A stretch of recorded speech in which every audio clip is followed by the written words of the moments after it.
Hello and welcome to Building the Premier Accounting Firm. This is a podcast dedicated to helping accounting professionals have and offer quality accounting services to get paid what they're worth. Whether you're an accountant, bookkeeper, CPA, enrolled agent, tax preparer, this is the podcast to help you offer quality accounting services. We address a variety of various topics ranging from marketing, selling, pricing, onboarding, client retention, offering quality accounting services, but even going beyond that to advisory, coaching, and CFO-related services as well. It's here in the episodes that we discuss with the experts things that you can be doing to work on your business and ensure that you're building the business that you can be proud of and get paid what you're worth. For more than 20 years, I, your host, Roger Knecht, have been working with accounting professionals to help them, in fact, start and build their companies with a variety of things ranging from running the solo entrepreneur business to growing the staff, training the staff, and expanding your office to offer quality services around the United States, virtually, residentially, and so forth. So with that being said, I'd like to actually welcome our guest. This is someone I'm sure you're going to enjoy listening to. We have a lot to discuss. It's Josh Fonger. Josh is the CEO of WTS Enterprises.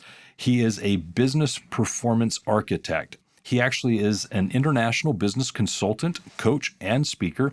He has a unique experience of personally helping hundreds of businesses grow simply by using the WTS method. His specialty is taking stressed out entrepreneurs from working in their business to working on their business using systems that offer profit and freedom by becoming consistent with mechanical realities. Now, with this, Josh has personally consulted or coached over 1,000 business owners from more than 100 industries, from small startup businesses to $500 million enterprises. So with that, Josh, welcome to the show.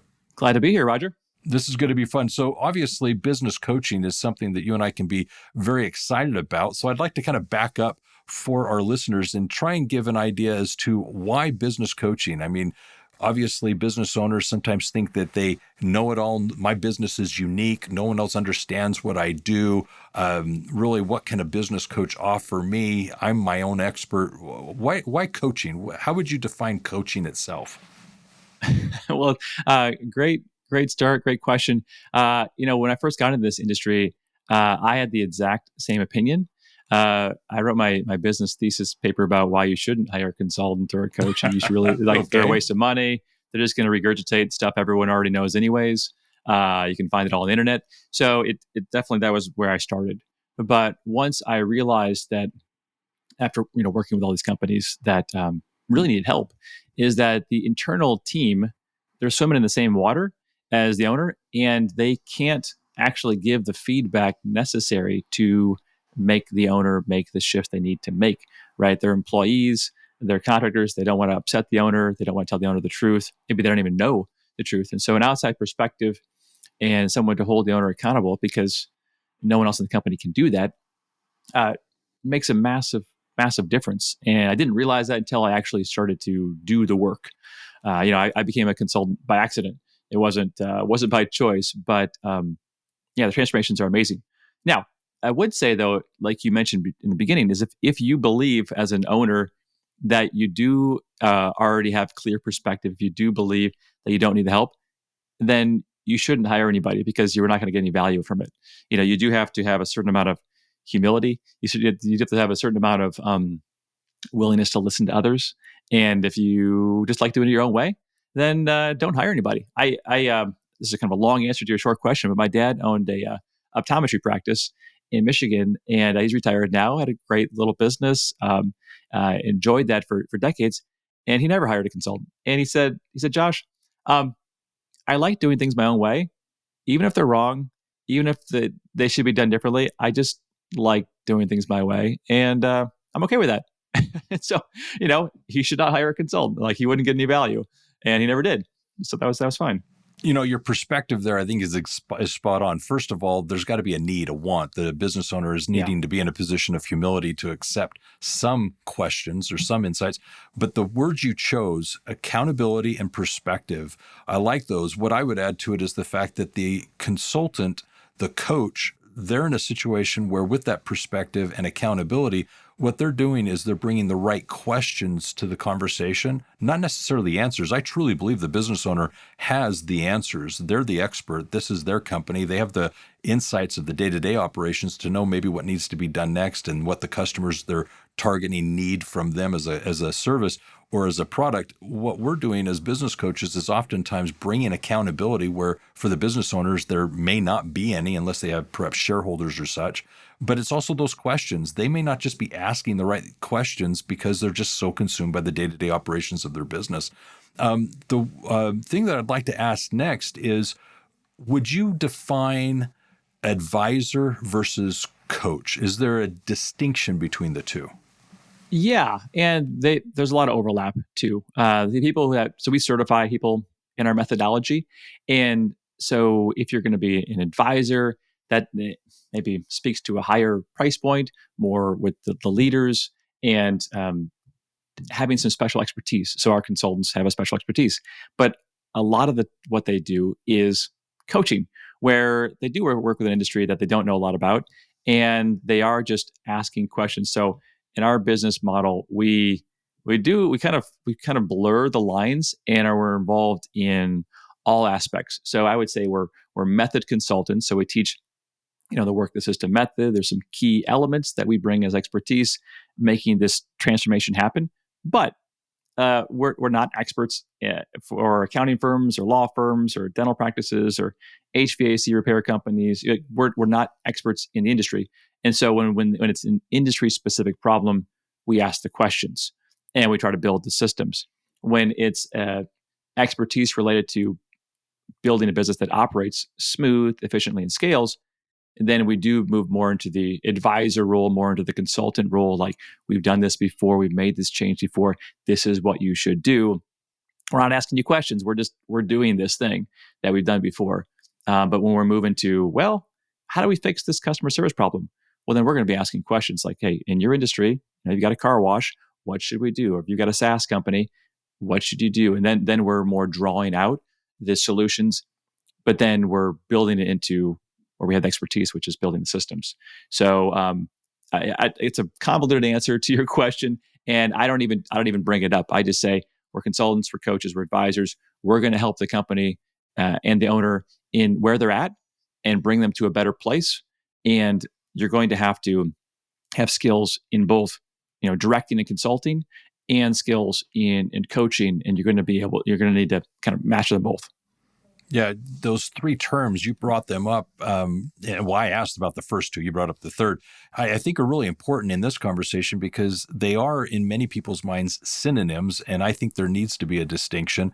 You brought up the word consultant. I asked about advisor and coach, and the way I would define them is a consultant is someone that you're paying for their expertise and they're going to go do. And I think you alluded to that. The experience there is something that you need. So you're going to pay them to do a task or a project, and they're the consultant. They're being paid to perform and have an outcome. The advisor is more educational. They're there to advise, give insights, give perspective, kind of educate the business owner in this case as a business advisor to best practices and such, but there's really no accountability. Whether or not the client, the business owner, chooses to implement or how well they do it and follow through is entirely up to them. But the coach, they're there just as you perhaps would expect a coach to be on the court or the field. They're there to ensure through accountability that not only are they educated, but they implement what's needing to be done. They hold accountable the business owner to ensure, you said you're going to have it done this month or this quarter. How are things coming? Are you going to be on pace? Are you going to hit that objective? Not that the coach has any skin necessarily in the game and cares that it's done on the date. The business owner said it needs to be done by that date and needs to be done in the business now. So that, and then with the coaching, it's asking the right questions. It's not just teaching and advising. It's bringing in that perspective that you alluded to, where as a business coach, we do get into the details of the business and find out more about the company than merely teaching best practices as an advisor. We're getting in as a coach and really kind of going through the weeds to find out what needs to happen so that we can ask those right questions. The question that I'd have for you now is, when working with business owners, we talked about at the beginning being teachable, humble, needing it. What do you think happens typically, as you've seen, with business owners to say they're ready for or they're willing to entertain the idea of working with a business coach? For us, there's a life event. A life event as in their key manager just left and they realized they have no idea how their business operates without this key manager. Sometimes it has a pregnancy. A few clients, someone literally died, and they realized, wow, it's all of our information stored in our heads, and if we don't get this stuff out in a documented, systematic form, we're really liable for problems. That's kind of one life event. Another one is I want to sell my company in the future, so I know I need to build this value by actually documenting systems. Going through massive growth as another reason why they want to document their systems. And then another one is that they've been just stagnant and stale for so many years, and they know they have to run their business differently instead of running it all out of their head. So for us, there really is a kind of a problem that's been happening, and they need a solution. And they know that getting their systems documented. So people don't necessarily come to us for coaching. They come to us because they know that all the information is in their team's heads, and they have to finally systemize it to get to that next level, whatever that next level is, whether it's retirement or stepping away from the business or selling the business or growth. There's certain objective, and they know the bridge to get to that objective is I finally have to get my working procedures documented, and I don't know how to do it. I don't want to do it. No one on my team knows how to do it, and it's going to take a strategic shift, a cultural shift, and actually some heavy lifting to make that happen. That's when people reach out to us. What you just did there is succinctly described exactly what I would expect. The business owners typically do have that life event, and you, I think, nailed what was unique about their situations that caused them to reach out and say, I need some different perspective or coaching. Your story earlier of your father, obviously, he was fine with the business. He was busy. He was making money. He was fine with that. But there are those business owners that have that experience of someone leaving, a life change, needing to sell. Something comes in that says, my business isn't working as it should. There's a quote that I use. It's my quote, I've said it for years, and it's that the business needs to become a self-sustaining, living, breathing entity that is autonomous from the business owner. It needs to be able to operate in their absence. And so that being said, I know that in the bio, I mentioned work on rather than in the business. It's pretty cliche-ish. I use it all the time. It's said quite often. But really, what does that mean then? Yeah, well, what that means is that each business has infrastructure, things that make up the components of how a company operates, both from a strategic standpoint, principle standpoint, and process standpoint. And you can work on the business by just trying to be everywhere, but it's more scalable, more effective. I say that your procedures, they never sleep, they never die, they don't get fired, they don't leave. You're slowly building up the infrastructure. And so we kind of use the analogy of bricks in a building. Like each brick is not going to make a building, but if you slowly accumulate those bricks over time, you're actually building something, an asset that is valuable. And I think a lot of times owners don't know what working on the business means. They might think, well, it means working on a 5-year plan or working on a new strategy or working on some new innovation. But we say, hey, as opposed to that, why don't you just work on getting really good at what you're already doing and working on the infrastructure, the systems, so that you can actually scale. And we give them really practical ways to do that. And that's kind of our whole methodology, is to keep it as simple as humanly possible. So working on the business would be, well, how do you answer the phone here? Let's actually write down the best way to answer the phone. And you might say, well, we've been doing this for 20 years. We know how to answer the phone. But the question is, do you know how to answer the phone the right way, the perfect way? And if I interviewed 10 of your employees, they probably all do it differently for different reasons, for different purposes. And so that system, your business, is loose, it's dysfunctional, it's inefficient. And that would be working on your business, would be to nail that piece. And then the next piece, and the next piece, and the next piece. And that's working on the business, and it's working yourself towards freedom and scalability. That phone analogy, I think, is perfect. The idea that the business owner just says, well, that seems kind of archaic. Anybody can answer the phone and we all kind of do it fine here. And you say, great. But as the business owner, what is the thing you expect to happen when answering the phone, the greeting, the way to handle the call itself, what to do if it needs to be transferred, how, where to be transferred. There's a lot of questions there that the business owner may not take because they're to them intuitive. But I think the next thing that you illustrated is the fact that if you couldn't answer the phone and somebody else needed to pick it up, what does that person have as instructions as to what's expected when they pick up that phone as they're helping out? They want to help, but how do they know what to do to be helpful? So great example. The next thing with regards to this business is you have a philosophy. I know it's the Yoyo Business. Tell us about that. Before I do, I just wanted to kind of hit that point home on the telephone just for a story, just to hopefully help the audience understand this. So I was working with a small business that did home staging, and husband and wife were involved, and a team of maybe 20 employees.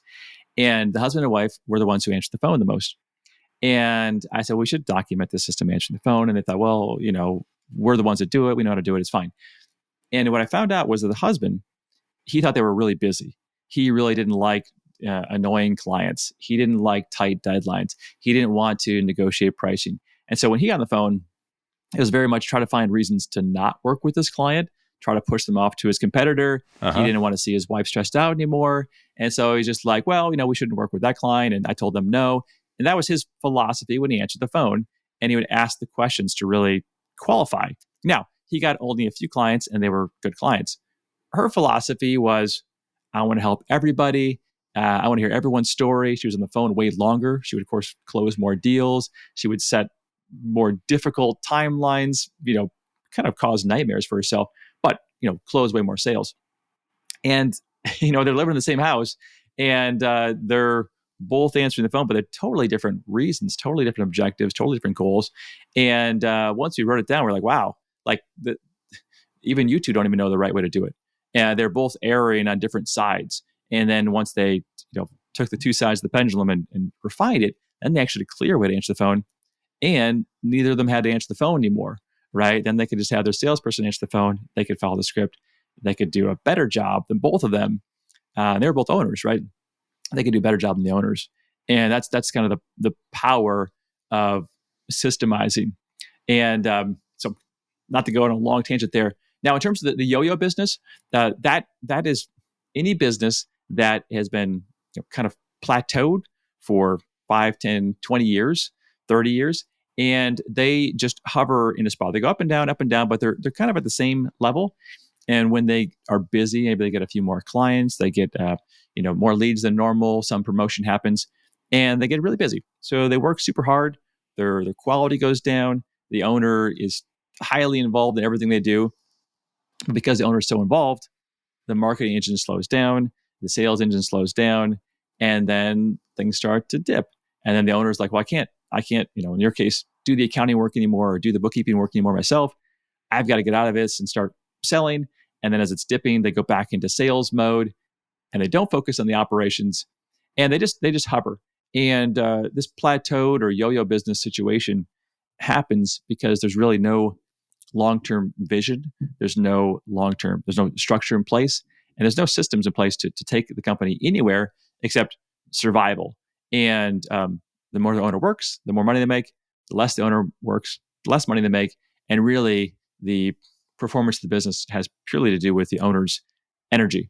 And we all know as we age, that's going to go down. And we also know that emergencies happen, and you're only when emergencies happen, let's say international war, pandemic, big client leaves, technology breaks, key employee leaves. These are all big emergencies. But eventually, 3 or 4 of those emergencies are going to line up together. Your bad health mixed with something else. And that's when companies go out of business, is that they can handle one emergency, but eventually there's going to be 2 or 3 or 4 that are going to get combined in the same time frame, and then they go under. And that's when the rope of the yo-yo gets cut. And what we try to do is say, hey, these things are going to eventually happen. Why not build resilience in your business? Why not build the systems and stop being stuck to the string and take off from there? All these things that you're sharing have really drawn out of me some very big talking points. I think you're hitting so many good business principles, and I want to kind of back up and hit them. One, when you were using the phone analogy, you've got two owners. Obviously, they've got different styles, but what we're looking at here is sometimes there's that methodology or that thought model of nobody can do it as well as I can. And as a business owner, we've got to be willing to delegate. And if we can systemize and create what we have as expectations, define what those are clearly, we can basically allow someone else to do them. And what's interesting here is then your point, which I think was very well said, but maybe too quickly mentioned, which is you can hire somebody that can do it better than you can. There are people that can do better things better than what we can as owners, and we need to acknowledge that fact. And you might be able to hire a receptionist, administrative person, phone person that could easily handle those types of conversations and screen them and get a lot more done than those two business owners perhaps could. And in the accounting world, that's the same thing. We get caught up in so much of the accounting work, maybe during tax season as tax preparers, dealing with a lot of things that maybe there's a buffer that could be placed there to allow us to maybe focus on the revenue producing tasks that need to be done, and maybe not so much of these tangents that may creep in. The yo-yo analogy, I loved it. I don't know that I've ever heard it before, but you're so right. I see it especially when it relates to sales. You were describing, you're needing clients, you're hustling, you're going out there networking, let's say, and all of a sudden you get the clients that you're looking for. So now you're busy onboarding, taking care of them. But now you neglect those marketing and sales efforts. I'm busy. I don't need any more clients. And so you neglect those. Well, now when things slow down or a client leaves you and you need to hustle to find a new client, you've got to prime the pump again. You've got to get everything situated again. There's not a system to this. And so we've got to have in place something to ensure that the yo-yo effect isn't being experienced, especially as you described, having the string get cut. The whole idea is we've got to have a business here that's sustainable. And typically in smaller organizations, what you're perhaps describing is just that we're looking at it from a job mentality. Am I making money? Am I busy? But that long term that you then introduced of, so where's this all going? Am I looking at this just as a job, or do I see my business as an asset that is actually developed and is worth being sold or maybe merged through an acquisition? I mean, there's a lot of things going on there. So that yo-yo analogy really resonated with me.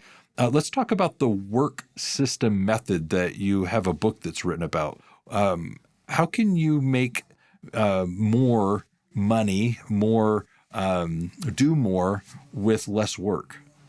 Yeah, great points. And so the book, Work the System, Sam Carpenter wrote the book. He wrote it, I want to say 14, 15 years ago. It's in its fourth edition now. And Sam and I have been working together the last 11 years, helping companies with the methodology he pioneered based on fixing his own business. He had a call center, still does, in Oregon.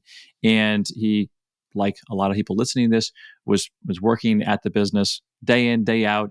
In his case, he was just living there. It was a 24/7 call center, and he just, he would be working 80 to 100-hour work weeks. And the book details how he went from having a mindset shift, we call it the systems mindset, where he sees the separate systems of his business, of his life, and therefore realizes if he takes each separate system, each process, and he figures out the best way to do it, then he combines all those together, he's going to have the best company possible. And so during this book, which is basically an autobiography of how he actually fixed his own business, he talks about the different pieces of infrastructure he put in place: a strategic objective, company's general operating principles, and then working procedures, which oftentimes people refer to as SOPs. And he just slowly built his business up, the infrastructure, and his work week went down from 80 hours to 60 hours to 40 hours to, 2 hours a week. And now it's 1 hour a month because he just likes business. He enjoys, tackling projects and being curious about what's going on. But it's just a very mechanical trajectory. And that's what we teach business owners how to do, is to segment. And you already mentioned it. You can't be the best at everything. Well, if you segment the 50 different things you do, you're probably going to notice a lot of those little slivers of things you do, you're definitely not the best at, or the best equipped, or the right person. And a lot of those things you do are probably $10 an hour, $20 an hour, $30 an hour things that really could be delegated away if someone else knew how to do them.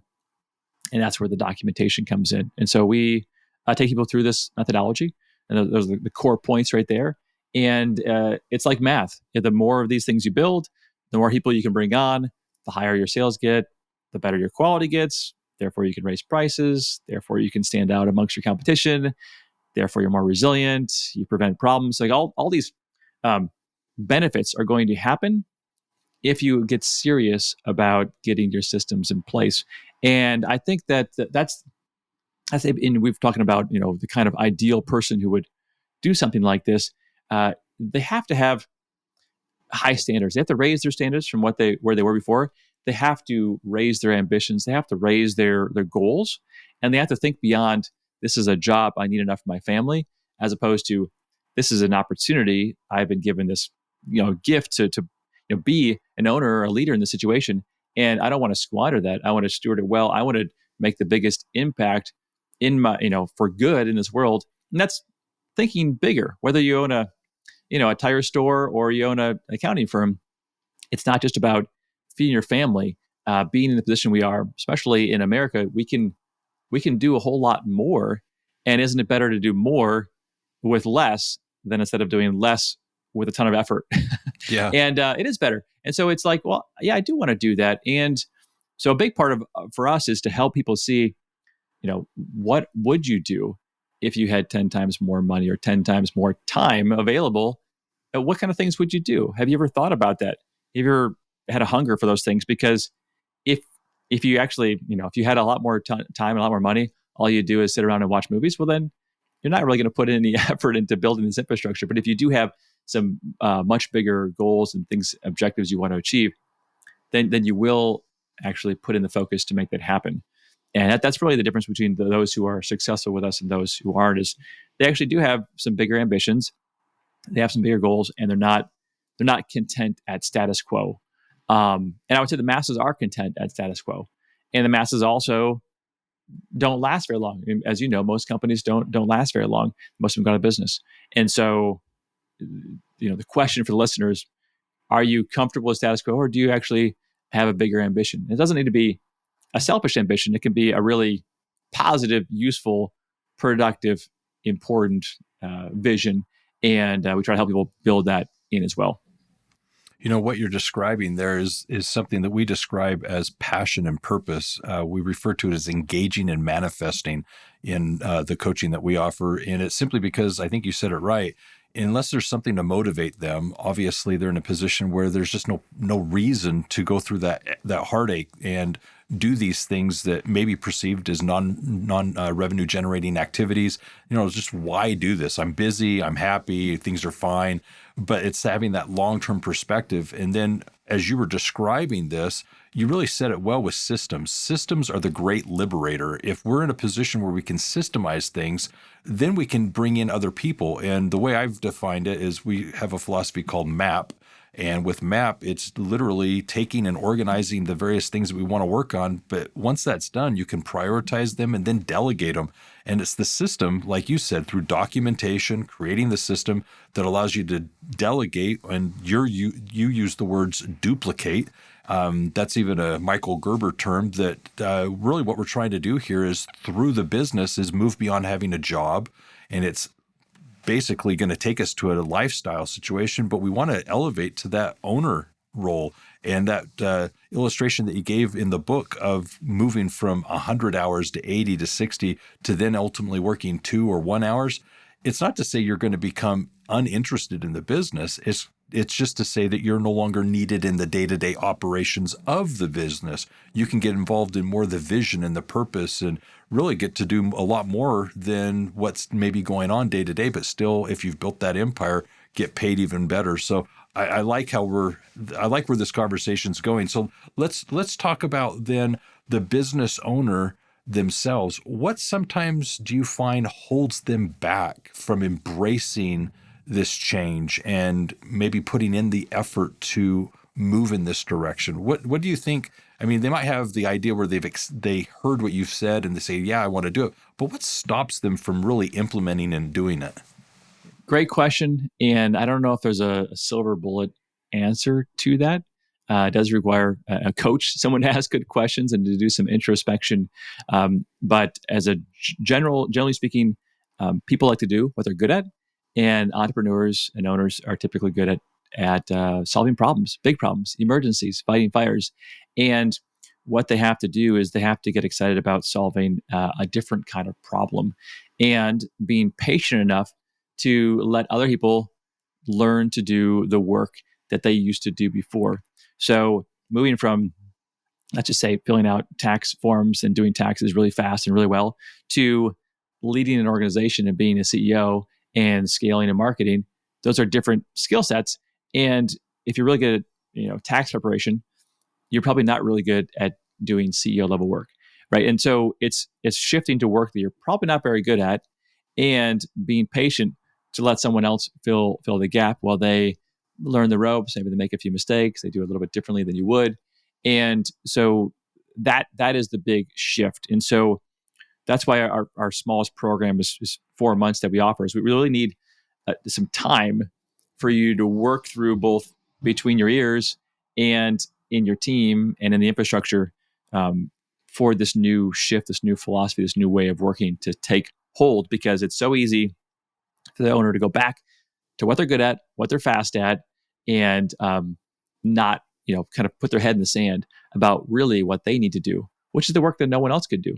No one else can do the sales and marketing and the PR and the activities that an owner needs to do to really grow the business. They can't take the financial risk, raise the capital. Those are the things that only owners can do. But if they're too busy just doing tax preparation, no one's doing those things. And that's maybe a long answer to your short question. I think that's why owners don't do it, is they're just not good at doing those things. And so they just stick with the stuff they are good at, which is answering the phone, doing the bookkeeping, talking to the clients, and they just stay where they're good. Yeah. And they miss out where the opportunity is. Yeah, no, that's a very good point. And one of the things that I think is so true is business owners, when working with a coach, need to give it time. You kind of alluded to this, that it takes time. We've found that with our onboarding, it takes a little bit of time to, first of all, understand the business owner, why they're in business, what are they trying to accomplish. And it ranges from a variety of answers. I'm just trying to make money and so forth. But the point is what's their purpose, their why? And then once you've had that clarification, then we got to identify, well, what needs to be worked on in the business. Then it's implementing those various things.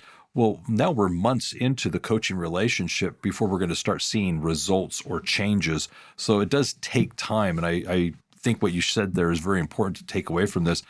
So we've worked with obviously thousands of entrepreneurs. You've got that experience. When coaching these successful people, they're all running businesses. What personal productivity tips have you gleaned from all those experiences that are maybe highlights of what we need to know? Yeah, great question. And there's been, as you know, thousands of business books written about time and productivity and efficiency. And some of the fundamentals I think people miss. One is a concept in the book called prime time, is realizing that as a physical biological being, you have energy during certain times of the day that is much more effective and more focused at doing difficult work. And then you have other parts of the day when you're awake, when you're not as effective at handling those challenges or difficult things. And so we first prioritize people's time so that they are tackling the working on the business activities during their biological prime time. So that's typically a good chunk of time in the early morning that's effective for that. And also a smaller window in the early afternoon. And so if we can, really utilize that time to effectively work on growing the business, then that's the first key thing. Otherwise, owners are squandering it. Who knows what? Having a meeting, maybe they're squandering it running errands. They're squandering it, talking to their spouse. They're kind of just burning up some of the core, most important times of their day. And then we, block out time. So blocking out time, these are all fundamental things. Blocking out time to actually work on the business instead of just saying, well, I'll do that when I have time, or I'll do that at the end of the day with the extra time I'm going to have. You just never do it. And so we push that towards the front, make it the highest priority, block that time out first, and then everything else has to be built around that time. And then the last thing when we're trying to make time for people is we literally track the time. We're all about segmenting the various things that you do. So instead of just saying, today I worked, or I would say, well, tell me every single thing you did. And we go through a very tedious exercise, everyone, which is basically tracking every single thing they do for several work days. And then we can see, well, 10 minutes wasted here, 20 minutes wasted there. Someone else should have done this. You can delegate this. You can stop doing this. And we find that if you automate some of the things that are in your daily life, you delete some of the things in your daily life, and then you optimize some of those things in your daily life, then you're going to get hours back a day. And so it's a very mechanical approach, but I've never gone through someone's day and say, wow, this is a perfect day. They're really running it well. Never happens. And again, the heavy focus and actually seeing it on paper, it's the same thing with procedures. Once you see what's happening on paper, in real life, in front of your face, someone with common sense can say, wow, I'm doing it that way. This is very obvious what I should be doing differently. And that's what we do, is make them actually look at not only what they do in their processes, but what they do in their day, the certain slices, the segments of the day. And then it's very easy to optimize. I wasn't expecting time to be the answer. I didn't know what to anticipate, but you nailed it. One of the biggest things that we address with our clients is also time, and time is that fickle thing that we only have so much of. It's a unique commodity, and yet how we manage our time really can determine how successful we'll be. And the insights you shared there, I think, are very, very appropriate. One, what if we prioritize and intentionally identify that we need to get done in a day? But at the same time, if we allocated the time to do it, and I would add to that oftentimes things take longer than we plan or expect. And so those efforts that you're describing there are, I think, spot on. We just need to be a lot more conscious of our time and more deliberate with the time that we've been given. The other thing that you started with, though, of having an awareness of when we're most productive and have the energy to tackle some of the bigger tasks or challenges, really can help us decide when to do things, at the beginning of the week, in the mornings, in the afternoon, when are we most effective? And let's tackle those bigger things at that time when we're more energetic and focused and able to. So great insights there. Let me ask now this question about business and basically creating or running a business that can operate without us in the day-to-day operations. I mean, is that a pipe dream? Is that something that, is a fantasy, or is that realistically something that we can be, let's say, striving for? Yeah, well, it's not a fantasy. It can happen. It does take some hard work, but that anyone can do it with any business. Really, there's no reason not to. I have seen people who try to do it, but they don't try to grow a team. I think the one mistake is you do actually have to grow a team. Someone has to do the work. Someone actually has to be there. So if you're not willing to grow your team, then it's a fantasy. But everything you do is duplicatable. So someone else can do it. And the hardest things to duplicate are the strategy and the culture. Because I've seen it where the owner kind of embodies the strategy and culture. And when the owner starts stepping away, that starts falling apart. And so that's why you have to actually document that strategy. We call it the strategic objective. You actually do have to document the culture, how people make decisions about time and productivity and quality and customer service. You actually do have to have, these guiding documents so that the owner can step away strategically, operationally, and then day to day, how can the owner step away? Well, it's going to be the processes. And then, as you can imagine, going out from there, you actually have to measure and hold people accountable. But it really can be done. It's done every day. And I think that maybe the first thing is seeing is believing. And so people really, really like reading Sam's book, Work the System, because they can see, okay, a regular guy, he only had 5 people on his team. He was able to do it. Nothing special about him. He just took these steps. And if you're willing to take those steps, maybe it'll take you 2 years, maybe it'll take you 5 years, but you can actually get there. It's not, not some shiny object or some special innovation that's going to get you there. It really is the standard business practices that have worked for hundreds of years. They still work today, and people are looking for, the quick and easy and fast way to do it. Well, there's a right way that's simple, and it does take some work, but it actually works. And I always tell people that we only work with mature business owners. I mean, people who are mature enough to realize you do have to put in this work to get there. And so once you're done looking for the next shiny object, then we're willing to work with you. So what you're saying is there's hope. Yes. There is hope. Yep. So because there is hope, I'm guessing it'd be right to say that there is a system or a process that we can follow to achieve that. Is that fair to say? Yeah, definitely. That's what our whole book is about. That's why, even though Sam started doing this 20 years ago in his own business, it still works just as well today. It's not rocket science. It just takes focus. It takes effort. It takes prioritizing the infrastructure over, again, the next thing happening outside your business. It's a focus in your business. Perfect. So here's a question that I'm going to go back to the very beginning of our conversation. You mentioned you wrote a paper, a thesis on coaching, and had a pretty strong opinion about it. And now you're actually a business coach. So my question is have you worked with a mentor, a coach yourself? If so, whom, and what did you learn from that experience? Yeah, I've had several, some paid, some unpaid. Sam Carpenter and I talk several times a week. He's in his early 70s. I think it's invaluable to have somebody outside of what you do day to day give you that perspective. I think it's ideally someone who's been there, someone who's done that, someone who has experience, and someone who is not afraid to be honest, right? Regardless of how many excuses you give them, they're going to say, no, you're wrong, and tell you the truth. So I think it's highly valuable.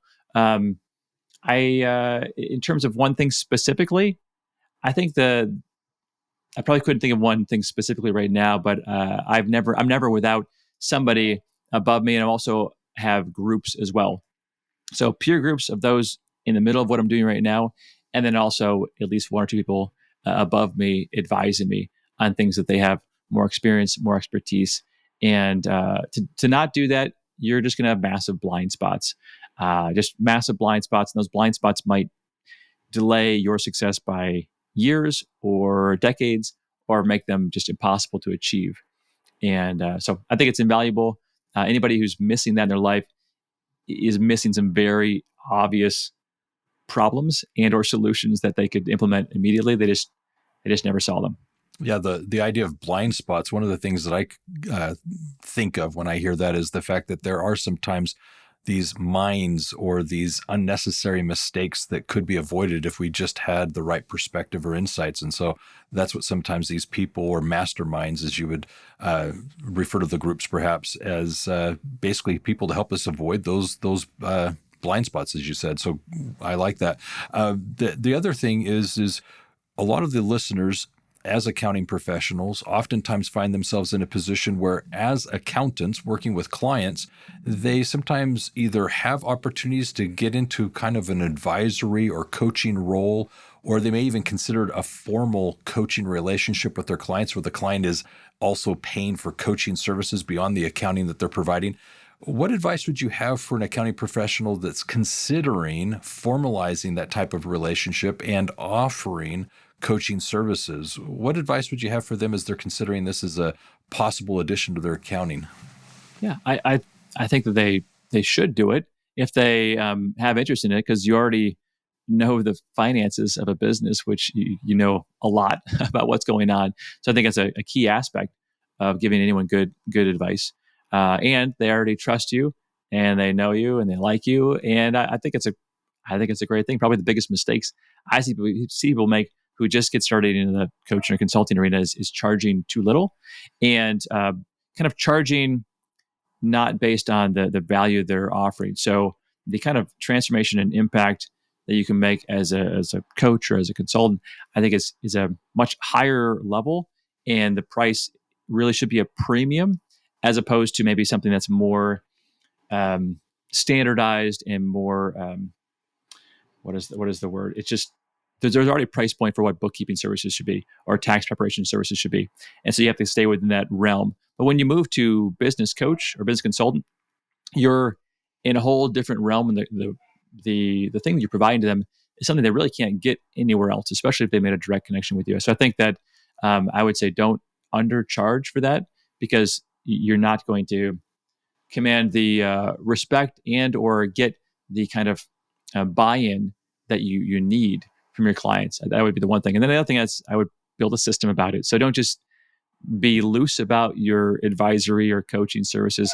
Have a very structured, systematic way you do it so that you can be most impactful with your time. That's the other problem I see is people, they don't detail the arrangement closely enough, and therefore they end up making less time and are less effective with this new addition to their business, when really the reason to add on this service is to be more efficient, more effective, and more profitable. And one more thing to add is I would say, don't feel like you have to be the one to do the advisory services. For years, I was the only work the system certified, licensed consultant out there in the world. And now I have over 10 people doing it, and we're continuing to grow certified consultants because it's a learned skill and it can be scaled out. And I'm finding that a lot of the people that I certify are way better at it than I was. So that's the other thing is, like, when you become an advisor, don't think, well, this is going to be my new job. No, you can actually systemize and build a team of advisors. There's no reason why not. I love that. Now, I want to wrap this up, but there's two things I have to ask before we kind of close all of this. You brought up pricing. I couldn't agree more. Obviously, this is not a commodity. This is something that you really are bringing a very valuable addition to your services. So it's a definite value add. So from pricing, what advice would you have? Because you said don't price too little. What pricing advice would you have when offering coaching and advisory services? Well, this could be a multi-hour discussion. I think that if before you set pricing, you want to have clear objectives about what they want to achieve. And so if you're going to be helping them achieve, let's just say from going from $2 million to $10 million, and they have all these plans, and you're going to help them coach them there, and you have a plan to do that, well, that's way more valuable than I really would like you to just hold me accountable to having my meetings happen once a week. Can you hold me accountable? Yeah, I can hold you accountable. Well, then that's a whole different kind of coaching, right? And so the price point would need to be dramatically different. I wouldn't price by the hour. Just generally rules there. And I would set up some kind of long-term retainer so they aren't just expecting massive results the first week or the first month. I would set up a retainer where, hey, we're going to go this together. We have clear goals, objectives you want to achieve. This is the time we think it's going to take. And I'm going to be your, sitting right next to you the whole way through, coaching you. It's not just the time we're meeting. It's the time between our sessions. It's the time me thinking about you, giving you connections, whatever that might be. And I would price based on the outcome. So whether that's $1,000 a month or $10,000 a month or $15,000 a month, whatever the price point is, and not, well, I'm only talking to them an hour on the phone, and my typical rate is $200 an hour, so I guess I should charge them $200. It can't be in that realm at all. It has to be much more, this is the impact it's going to make. This is what that's worth. And that's how you price it out. And then they're going to be really serious about the relationship, and you're going to be really serious, and they're going to make a much bigger impact. That's the biggest problem is people, they think of it in terms of hourly. They think about it in terms of the work that they were doing before them. That was commodity work. This is not commodity work. This is transformational work, and it demands, it requires that you price very differently. Love it. No, the whole idea of not being hourly is so well advised. I think that's great. One of the things that we definitely emphasize is, first of all, through not even the onboarding, through the assessment is determining what the end goal is. And in doing so, you can do what's referred to as value pricing. And value pricing then says that because you now know what the financial win of this is, either a savings or revenue gain, you can then assess what the worth of your contribution of that is and ask for a percent of it or charge a percent of that. And so there's a variety of strategies to it, but I think you touched on those well. The other thing is, like you said, with the engagement, this isn't a short-term relationship. Our engagements are 12 to 18 months. That's the minimum on our relationship, just because it takes long enough to not just learn the business, but then actually identify the things that need to be done, implement those, and then later see the results of those. It takes not just weeks, it takes months to typically implement those in various parts of the business to see what we're looking for. So great input on that. Let me do this. I'm going to go ahead and wrap this up. I think this conversation has been amazing, Josh. And so I'm going to give you a final word here in a moment, just a final parting thought. But before we get to that, what I'd like to do is, first of all, point out an offer that Josh is making available to the listeners. You can go to the episode description of today's conversation and there find some things that I'm sure you're going to want to take advantage of. He's been referencing this book, one that I'm sure you're going to be interested in reading. It is the I'm forgetting the title of the book. I just moved from the screen. It is WTS, but I want to say what the name is. It is The Work System Method. Is that right? Is that the name of the book? The book is called Work the System, The Simple Mechanics of Making More and Working Less. Yeah, by Sam Carpenter. There you go. So that book, he has a summary offer of the book that you can go to basically his site, and from there get information as to the summary itself. Maybe look it over and see if this is actually a book you'd like to get, but there it hits and addresses the talking points that have been brought up in today's conversation, so you can have those to reference back and refer to, and obviously see how they can be implemented within your business. So go to the episode description and get the information you need for the WTS summary. And then the other thing I'd like to point out is, because this conversation circled around the idea of offering advisory and coaching services, if you'd like to learn more about that, there's a great deal of information that you can find in the episode description about different coaching and advisory methods. Some of them range from implementing strategies related to profit first, others value builder. And with these different philosophies, actually look at what you can implement in your own business to, in fact, build the company you've wanted to have. But as an accounting professional, consider then taking these same type of strategies to your clients and becoming for them a profit and growth expert. In fact, an advisor for them to implement these strategies in their own companies. So definitely go to the episode descriptions for those assets, and you can, from that, see what it is you can be doing to work on your business.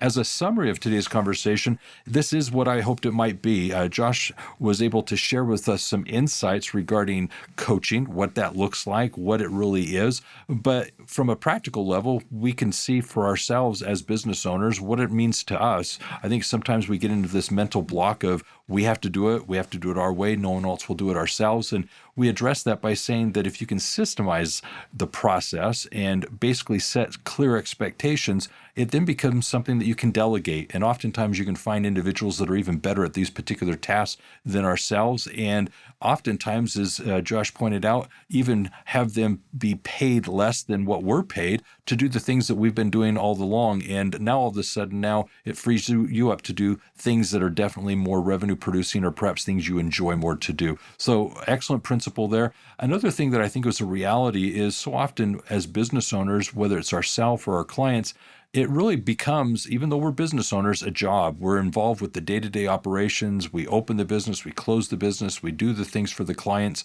Well, that being said, we need to realize at some point that the business is more than an extension of ourselves. We're in a position as business owners that we can actually grow a company, and through systems, liberate ourselves from the day-to-day operations of the company and really find ourselves in a situation where the company becomes self-sustaining. And now we're no longer in the business. We're able to work on it. We're able to free ourselves from those day-to-day responsibilities and ultimately build an organization, an entity that has worth. It's an asset. It's something that can be sold, something that can be managed from afar. And really, that's what we're looking for. You need to have permission to go on vacations and take those breaks. And when life situations arise, be able to step away for a moment and not worry about the company suffering in your absence.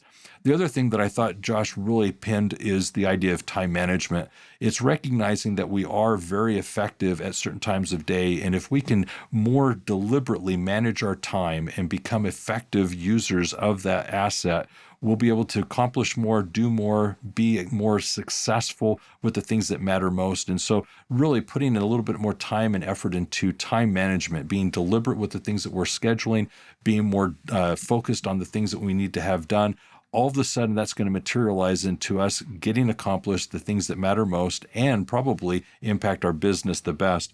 Now, with that being said, Josh also gave us some good advice regarding our interests if you're wanting to move into that advisory or coaching role, is not underprice ourselves. Realize that we are bringing a great value to the business, especially as accounting professionals, knowing the finance of the company. Those integral numbers play such a key part of the success of the client, and we can, as accounting professionals, really step into that role and play that significant trusted advisor type responsibility in a way that allows us to really change the relationship that we're having, be more impactful, but also get paid more for that service. So if you're interested in looking at what you can do to really add that as a new revenue stream to your business model, get more engaged with your clients, definitely consider doing that because it can be very, very rewarding. It's something that Josh is doing very well at. It's something that I enjoy and have a great deal of passion for. So those are some of the highlights that I've taken from today's conversation. Josh, what is a closing thought that you would have for our listeners? Yeah, the closing thought would be a call to action. Don't just listen to great podcasts. This is a great episode. Roger, you had some amazing advice throughout the whole episode as well, is to take action and by actually doing something different in your life. And so if people do go to WTSenterprises.com and pick up the book summary, we have coaching, we have consulting, we have certification, specifically for those who want to not just think about growing the business, not just talk about systemize the business, but actually roll up their sleeves and make it happen. And that would be the one thing is just take some action, either with Roger's programs or with ours, but take some action. Don't just stay stuck. Don't just be passive in your life. Time flies. And so you do have to actually get serious and put in the hard work. The difference between a large successful company and a small struggling one is the large successful company does have their systems documented. So now that you know that, you can take action. So that would be my advice. Perfect. Thank you for that. Josh, having you on the show has been great. I hope all the listeners have taken some time to make some notes, and a call to action is very, very appropriate. So with that being said, let me just wrap things up by first of all encouraging you to go to the episode description for the information that was shared today. Also, subscribe to the podcast. If you haven't subscribed yet, definitely do so. We each and every week release a new episode, sharing with you different insights and things that you can apply within your business to, in fact, build the premier accounting firm in your area. Now, that being said, if you have any interest in applying these principles or would like to find out more, also feel free to visit us at universalaccountingschool.com or give us a phone call. You can reach us at 801-265-3777. And with that in mind, be safe out there and always remember this: if it's about accounting, it is universal. Take care.